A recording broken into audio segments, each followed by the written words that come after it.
انبیاء ہیں جو گناہوں سے پاک ہیں، جن پر گناہ کا ایک دھبا بھی نہیں ہے۔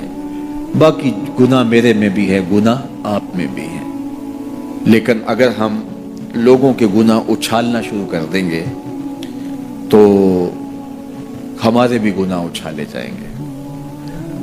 بالخصوص اگر کسی نے کسی گناہ سے توبہ کر لی اور وہ اس گناہ کو چھوڑ کے نیک بن گیا، اب اگر کوئی بندہ اس کے اس گناہ کا ڈنڈورا پیٹتا ہے تو اللہ جل شانہ مرنے سے پہلے اس کو اس میں مبتلا کرے، یہ اس کی سزا ہوگی۔ اس کو اللہ نے معاف کر دیا، اس نے معافی مانگ لی، تم کون ہوتے ہو اس کو ڈنڈورا پیٹنے والے؟ تو یہ فتنے، پہلے تو باتیں جو ہے وہ منہ سے ہوتی تھی، اب تو یہ جدید ذرائع ابلاغ ہے جن میں چیزیں محفوظ ہو جاتی ہیں اور لوگ جب چاہے کسی کی تذلیل کا منصوبہ بنائیں اور اس کو ذلیل کرنے کی کوشش میں لگ جاتے ہیں۔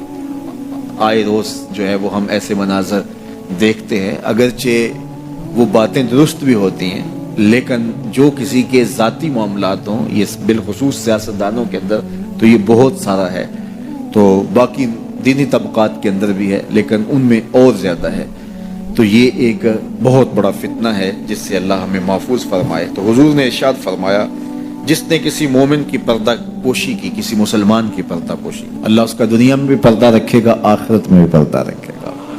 اور اللہ جل شانہ بندے کی مدد میں ہوتا ہے، بندہ جب تک اپنے بھائی کی مدد میں ہوتا ہے۔ جب تم اپنے بھائی کی مدد میں لگے ہوتے ہو، اللہ تمہاری مدد فرما رہا ہوتا ہے، تمہاری نصرت فرما رہا ہوتا ہے۔ اور جو کسی ایسے راستے پہ چلا جس راستے سے وہ علم حاصل کرنا چاہ رہا تھا، طلب علم کے لیے جس نے سفر کیا، اس کا مقصد تھا کوئی مجھے علم کی چیز ملے گی اور میں حاصل کروں گا۔ ایک تو وہ طلباء ہیں جو 8 سالہ 7 سالہ 5 سالہ 4 سالہ علوم دین حاصل کرنے کے لیے سفر کرتے ہیں، پھر مسافر رہتے ہیں، مسافرت کی زندگی گزارتے ہیں، سویر شام سفر کاٹتے ہیں، ایک تو وہ ہے۔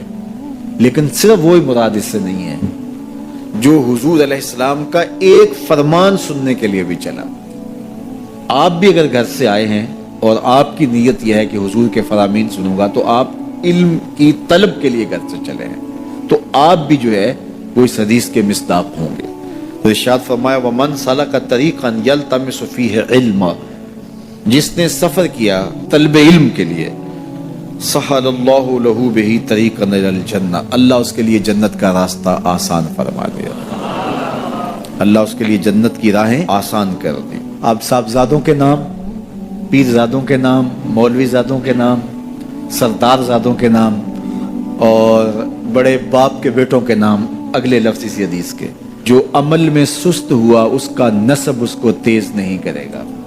جو عمل میں سست ہوا تو وہ کہے کہ میں فلاں پیر کا بیٹا ہوں، میں فلاں مولوی کا بیٹا ہوں۔ دیکھو، جس نے عمل کیا، جس نے کام کیا، اس پر سکینہ بھی اترا، جس نے کام کیا اس پہ رحمات بھی اتری، جس نے کام کیا اس کے اوپر فرشتوں نے پروں سے سایہ بھی کیا، اور جس نے کام نہیں کیا، نہ کھٹو تھا لیکن کہا پدرم سلطان بود، میرا باپ بادشاہ تھا اور خود کسی کام کاج کا نہیں ہے، تو کہا جو عمل کے لحاظ سے سست ہے اس کا نسب اس کو تیز نہیں کر سکتا۔ پیر زیادہ ہے ثاقب تو پھر کیا ہوا، پیر زیادہ ہے ثاقب تو پھر کیا ہوا، بے عمل ہے تو سب کچھ ہی بیکار ہے۔ پھر نسبت آپ کی تو آپ کو جو ہے وہ وہاں تک نہیں پہنچا سکتی، لیکن اگر تم عمل بھی کرنے والے ہو، پھر نسبت بھی ہو کسی بڑے سے، پھر سونے پہ سہاگے کا کام ہے۔ دودھ اندر جے کھنڈ لائیے مزہ ہو جاوے دما، پھر سونے پہ سہاگا ہے۔ کب؟ جب صاحب نسبت، صاحب کرامت، بڑے باپ کا بیٹا وہ نیک بھی ہو، ساتھ باصلاحیت بھی ہو، تو پھر سونے پہ سہاگے کا کام ہے۔ اس کا نسب اس کو تیز تب کرے گا جب وہ خود بھی چلے گا۔